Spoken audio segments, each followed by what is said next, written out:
Okay, so I'm going to pick up this video actually probably a little over halfway into the tournament. I think, although there's a little bit of interesting stuff in the beginning stages of the tournament, I think the last video that I did somewhat covered the general idea of playing cautiously, and there weren't super interesting hands that came up at this point. So now, or they came up to this point.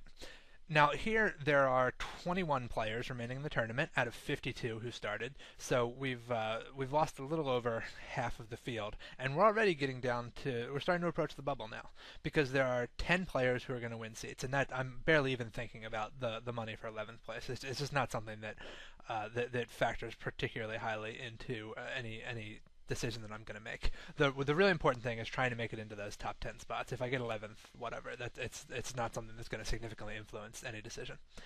So 21 spots left, 10 are going to be paid. I believe right now I was in maybe like second or third place overall, so I had one of the biggest chip stacks. A pretty good situation at the table. The player on my immediate right, there's one person at the table who can really threaten my stack. A lot of these guys can take half of it, which would definitely hurt me, but is certainly not the same thing as losing all of your chips, especially in a satellite. The one guy who can really threaten my stack is to my immediate right, which is a good thing. And the rest of these guys on my left all have about 20, 21 big blinds. And in some cases, that seems like a good re-stealing stack size. Like you might be accustomed to thinking of the like 16 to 8 to 21 big blind stack size as kind of the sweet spot for re-stealing. And to combat that, though, what I'm going to do, and I think this will be particularly effective in a satellite, although if you've seen my other tournament videos, you'll know this is often how I play in tournaments anyway. I'm going to look to make very small raises for the most part when I'm raising against these guys on my left. And this is because especially if I think they're going to respond by shoving or folding. A very small raise forces their shove to be a kind of an awkward size. It has to be like 10 times the size of my raise. And although they probably realize that they're going to have a high degree of success with their shove, there's also a great deal of risk in it because none of these guys wants to bubble. And with so many people floating in this 20 big blind range, it's not like there's a lot of pressure on any of them. So if it were a situation where, say,